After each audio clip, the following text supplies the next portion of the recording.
రేవంత్ రెడ్డి సర్కారు రేషన్ కార్డుల విషయంలో మళ్ళీ ఒకసారి ప్రజలను గందరగోళానికి సృష్టించే పరిస్థితి తీసుకొస్తుంది. మరి ఇప్పటికే 3 సార్లు దరఖాస్తులు స్వీకరించారు. ప్రజాపాలనలో ఒకసారి తీసుకున్నారు, మొన్న గ్రామ సభల్లో ఒకసారి తీసుకున్నారు, మళ్ళీ ఇప్పుడు మీ సేవ ద్వారా దరఖాస్తు చేసుకుంటే రేషన్ కార్డు ఇస్తామనేది ఇది అవివేకం. అంటే ప్రజలను ఎన్నిసార్లు ఇట్లా ఈ రకంగా ఇబ్బందులు పెట్టి దరఖాస్తుల పాలు చేస్తాం. ఇది ప్రజాపాలన కాదు, ఇది దరఖాస్తుల పాలన తప్ప ఒరిగేది ఏం లేదు రాష్ట్ర ప్రజలకి. మొన్ననే గ్రామ సభలనే ఏమని తీసుకుంటేవి, రేషన్ కార్డు కోసం అంటివి, ఇందిరమ్మ ఇండ్ల కోసం అంటివి, మరియు ఇందిరమ్మ ఆత్మీయ భరోసా అంటివి, మరియు పింఛన్ల కోసం అని అంటివి.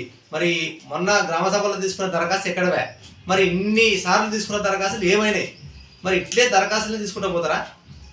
ఎన్నిసార్లు దరఖాస్తులు తీసుకుంటారు? మరి మీరు ఇవాళ రాష్ట్రంలో కాంగ్రెస్ పాలన అంటే కరువు, దరఖాస్తులే తప్ప అభివృద్ధి లేదు, పథకాలు ఇచ్చేది లేదు, 6 గ్యారంటీ లాంటివి అరగుండు గ్యారంటీ కూడా అమలు చేసే పరిస్థితి లేదు. 420 హామీలు ఇచ్చి 420 పార్టీ అంటే రేవంత్ రెడ్డి పార్టీ.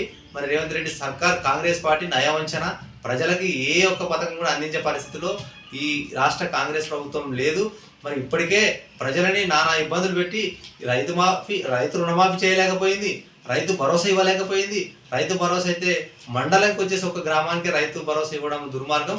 మొన్న కూడా 1 ఎకరం లోపు ఉన్న వాళ్ళకు కూడా మొత్తం 22 లక్షల మంది ఉంటే 19 లక్షల మందికే మరి ఇవాళ రైతు భరోసాకు సంబంధించి ఒక ఎకరం లోపు ఉన్న వాళ్ళకేసి మరి 2 లక్షల ఎకరాలకు ఇంకా రైతు భరోసా కూడా వేయలే. మళ్ళీ 1 ఎకరా భరోసా వేసి మళ్ళీ 2వ ఎకరకి వేయలేదు, మళ్ళీ బంద్ చేస్తుంది. మళ్ళీ ఇవాళ రేషన్ కార్డుల విషయాన్ని కూడా గందరగోళం సృష్టిస్తున్నాం. మరి రేషన్ కార్డు కూడా మళ్ళీ మీ సేవ ద్వారా పోయి అప్లై చేసుకుంటేనే ఇస్తామని మళ్ళీ ఇదొక తెరలేపినావు. అంటే తప్పించుకోవడానికే తప్ప నువ్వు ఎటువంటి పరిస్థితి అంటే ప్రజలకు నిజంగా నీకు చిత్తశుద్ధి ఉంటే ఇవాళ కాంగ్రెస్ ప్రభుత్వం ఇందిరమ్మ పాలన అంటున్నావు. ఇది ఇందిరమ్మ పాలన కాదు, రాబందుల పాలన, రాక్షసుల పాలన, నయవంచన పాలన, కుట్ర కుతంత్రాలు తప్ప ఈ కాంగ్రెస్ పార్టీలో ఒరిగింది ఏం లేదు.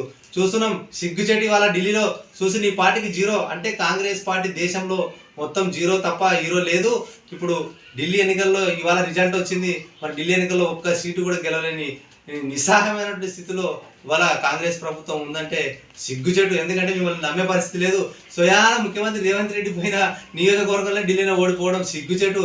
అందుకోసం అంటే తెలంగాణలో ఉన్నటువంటి కాంగ్రెస్ నాయకులకి మాటలు ఎవడు వినేది లేదు. ఎందుకంటే కాంగ్రెస్ నాయకుల మాటలు అంటేనే కల్లబొల్లి మాటలు, అసత్య ఆరోపణలు, మోసం, కుట్ర, అబద్ధాలతో. కాబట్టి ఇవాళ ఢిల్లీ పరిస్థితే మనకు ఎగ్జాంపుల్ తెలుస్తూ ఉన్నది.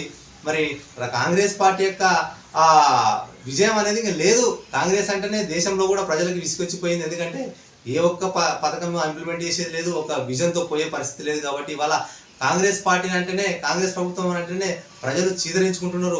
అది రుజువైంది తెలంగాణ రాష్ట్రంలో. ఎందుకంటే ఇచ్చిన హామీలో కూడా ఏ హామీ కూడా అమలు చేయలేకపోయింది పరిస్థితి. కాబట్టి ఇవాళ దేశ ప్రజలు కూడా తెలంగాణ రాష్ట్రం వైపు చూస్తూ ఉన్నారు.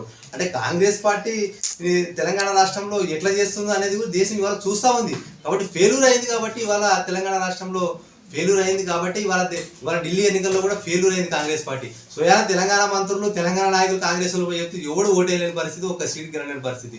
అంటే ఈ యొక్క దరిద్రపు నాయకులు, తెలంగాణ కాంగ్రెస్ దరిద్రపు నాయకులు ఏడవైన ప్రచారం చేసిన గెలిచే పరిస్థితి లేదు. మరి రేవంత్ రెడ్డి పాదం అంటే ఉక్కు పాదము.